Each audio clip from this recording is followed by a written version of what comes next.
What is going on, guys? Welcome back to Monday Live Lab. In today's episode, we have a couple of things on the agenda, but we are going to start it off with my favorite. We're going to be talking about Bitcoin and some bullish news we got last week. Last week, we found out that Fannie Mae, $4.3 trillion giant, is going to be accepting Bitcoin backed mortgages.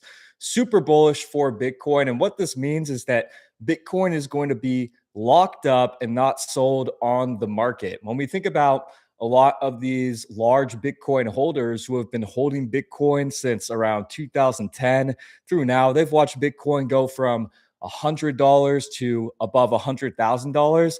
Many of these people want to use some of that Bitcoin to buy something like a nice house. They want to spend it. What is life if you can't spend your money? Well, now they don't have to sell their Bitcoin to enter into the housing market.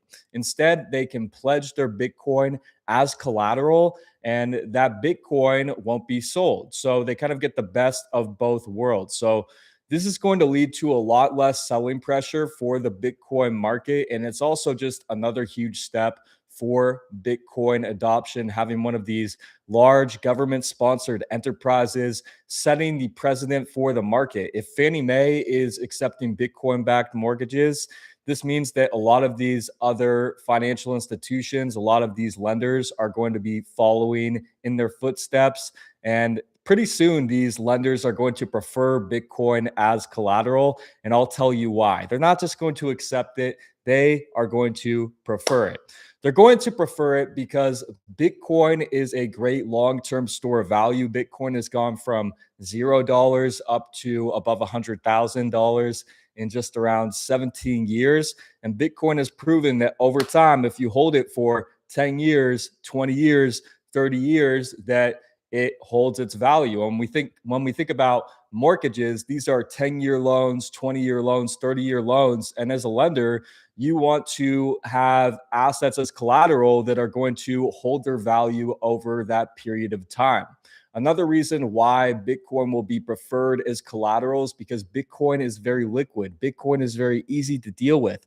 Lenders don't really want to deal with something like a piece of real estate or a vehicle because each of those assets has its own difficult, unique situation. But if Bitcoin is used as collateral and the loan is delinquent, then these lenders can just acquire that Bitcoin and they can do whatever they want with it. They can hold it as it is a great asset to hold. They can just sell it on the market. So Bitcoin is a lot easier to deal with. And for this reason, I think it's going to become very common for lenders to prefer accepting Bitcoin as collateral. The last reason why lenders are going to prefer Bitcoin as collateral is because Bitcoin is an asset that lenders can trust. When we think about something like a stock, when a stock is pledged as collateral, well, over 10, 20, or 30 years, a lot can happen with the stock. A stock is a company, and as a lender, you have to trust that that company is going to hold its value and hopefully grow its value over that time frame. But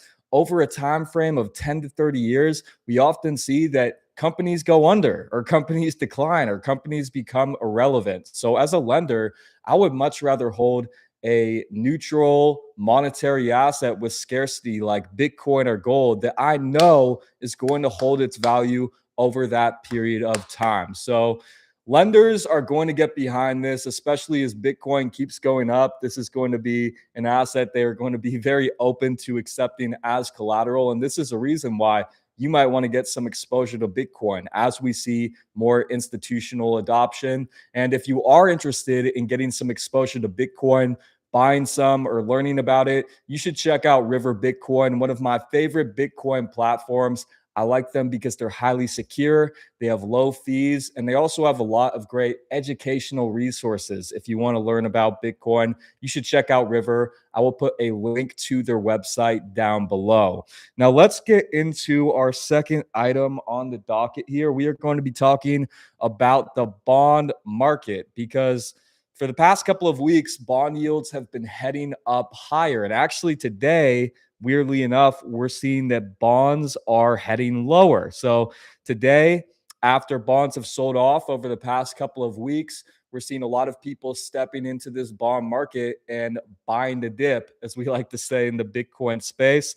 And this makes sense. Bond yields for 20-year bonds, 30-year bonds are up around, you know, 5%. So with all this uncertainty out there, with this war going on, with the US economy looking a little bit shaky, it makes sense that investors are going to look to the bond market at these higher yields. But we're going to talk about how bonds have been going up over the past week, not how they're going down today. Who knows what will happen for the rest of this week, but we are seeing a trend that bond yields are going higher. The 20-year and 30-year bonds approached 5% before pulling back today. And one might think that with all of this uncertainty out there, with the war in the Middle East, that bonds would be the place to be. Just move into fixed income, move into this safe haven asset. But the reality about bonds is that they are not a safe haven asset. And I'm going to tell you why in this live stream.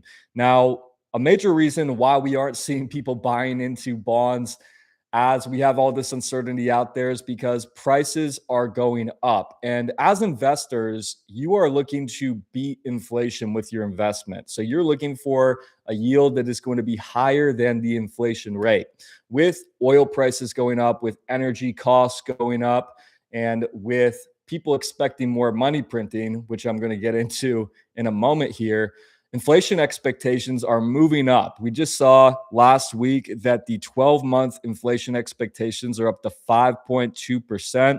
And this may be because a lot of people are expecting that this war is going to go on for a longer period of time than the current administration is saying. If this war goes on for 6 months, a year, multiple years, it could lead to elevated energy costs for a long time. I just saw a report on X yesterday that the US is planning a ground invasion in Iran that could last up to 2 months. So this is just another sign that this war is not going to be ending this week. And with that, people are pricing in higher energy costs for the long term. And for the US government, for the current administration, they may have to look to end this conflict or look for some sort of resolution, especially if it's leading to less demand in the bond market, because these rising yields are having a big impact on the national debt. It's leading to less demand for this asset. And if you understand the bond market, you know that this is what underpins this whole US dollar system. They need to maintain bond demand. So if the current administration can come to a resolution with Iran and they can get energy costs to come down, they can get prices to come down, then we may see more people willing to invest in a bond at 4.5%, 4.5% interest rate or a 5% interest rate. However, if we do see this war end and we get a resolution and oil prices come down, this also may push more people out of the bond market and into the stock market as more people go risk on. So really, it's tough for the current administration because no matter which way they swing it, it's tough to create bond demand when this asset at this point is just not a great asset. Now, another reason why inflation expectations are so high is because of the weakening economy that we are seeing. Now, when the economy is weakening and people are getting laid off and prices are coming down, that is actually deflationary. But what people are expecting is that with all this bad data we're getting in the job market for February, we saw that the US lost 92,000 jobs according to the government. We just saw in 2025 that the jobs numbers got revised down by 1 million jobs. We're seeing delinquencies rising in areas like commercial real estate, auto, and other places. With all of this data, people are expecting that the government is going to come in and provide stimulus. And I agree with them. This is their only patchwork. This is what they do when delinquencies start rising. They give people money so they don't default on their loans. And when they do this, it leads to the money supply going up and it leads to inflation going up. And when inflation goes up, people are going to require a higher yield in the bond market. Now, another reason why we might not be seeing bond demand is a very simple reason.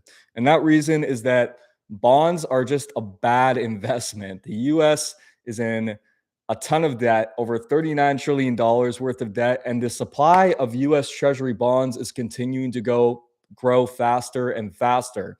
If you understand supply and demand, you understand why this is not a good investment. If the supply is going to grow more and more, then why would you want to be invested in this asset for the long term? So as the national debt grows more and more, I expect that we're going to see less demand for US Treasury bonds. Now, let's get into the impact of rising bond yields. And the first thing that I think of is the banks. I know I've been targeting the banks on these live streams over the past couple of weeks. The reason that this is bad for the banks is because when bond yields are going higher, what it does is it devalues the existing bonds out there that are yielding less.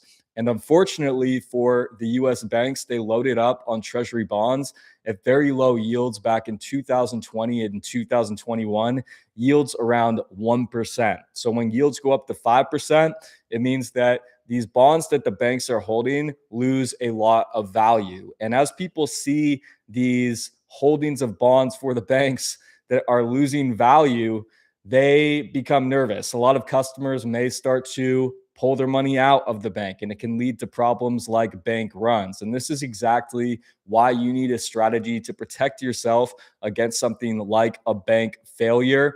And I actually put out a video on my channel about how to do this. I give you some pointers for how to protect your wealth outside of the banking system. So if you haven't checked out that video already, go ahead and check it out on my channel. I'll put a link down below in the description. Now, another impact of rising bond yields is that it's just going to lead to the national debt growing faster and faster. When yields get up to 5%, it means that the US has these super high interest payments and it propels this debt spiral. It leads to more debt, which means that the US government has to issue more debt to pay off their existing debt. And as the supply grows more and more, less people want this asset. Now, another thing that happens is what we are seeing today. When bond yields go up high enough and other assets aren't performing that great, gold has pulled back a lot, silver's pulled back, the stock market isn't looking too hot. Bitcoin has obviously had its struggles over the past couple of months when other assets aren't performing well and bond yields are spiking up to around 5%. Who knows? Maybe they go to 6%, then they become attractive to some investors. Personally, I wouldn't buy bonds because I think they're garbage, but some people may be looking at bond yields right now around 5% and thinking, with all this uncertainty out there, with the US economy weakening, that now it's a great bargain to get into the bond market. So I think that's what we're seeing today. And we will have to see if this continues for the rest of this week. Maybe we'll cover the bond market a little bit on our next Monday Live Lab next week at 9:30 a.m. But that's what happens when an asset sells off enough. You're going to have people moving into that market and looking to buy that asset at a discount. Now, the last point that I want to hit in this live stream is that if we continue to see bond yields go up and we continue to see bonds sell off, this is going to be very bullish for Bitcoin and gold as alternative store of value safe haven assets. The thing about Bitcoin and gold is that they're better safe haven assets. They actually have a supply that is limited, unlike bonds where the supply is growing faster and faster. So if more and more people start to lose trust in the bond market, if we see the US national debt go above $40 trillion and people say, fuck this, I'm out, that capital is going to have to go somewhere. And some of it's going to go into Bitcoin, some of it's going to go into gold, some of it may go into other places like the stock market. But if we really see the bond market fall apart, then all that capital has to flood somewhere. And I think a place like Bitcoin would be a great place for it to go and would make a lot of sense as an undervalued and better safe haven asset. And this may be a main reason, this bond weakness, why we haven't seen the stock market sell off more, because in the past, when it's a risk-off environment, what people will do is they will sell out of stocks and move into the bond market. But as bonds become more and more unattractive with the supply growing, maybe a lot of these investors in the stock market are thinking, even though this is a risk off environment, I'd rather take my chances in the stock market than move into the bond market. I would rather bet on stocks than move into an asset where the supply is just going to keep growing faster and faster forever. So, yeah, that makes sense to me. If people don't trust in bonds, then they don't really have as many avenues when it comes to picking a safe haven asset, and they may choose to stay in stocks, or they may go into a place like gold or Bitcoin. And that's what we've seen with gold over the past year here, is that a lot of investors are moving into gold rather than the bond market.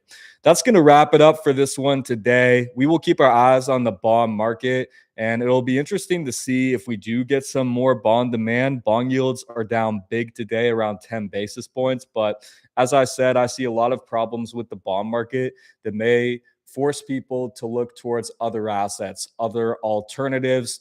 If you did tune into the live stream today, I really appreciate it. If you didn't like and subscribe, please make sure to do that now, and make sure to show up next week at 9:30 a.m. We will be back with another live stream. I did just put out some new videos on my channel. One comparing Bitcoin to XRP, comparing the two cryptocurrency investments. I have one about how to protect yourself against a bank failure, as I mentioned. One comparing a gold standard to a Bitcoin standard. So if you haven't checked out my videos, check them out on my channel. I'll put links down below. Thanks for tuning in. I will see you next week at 9:30 a.m.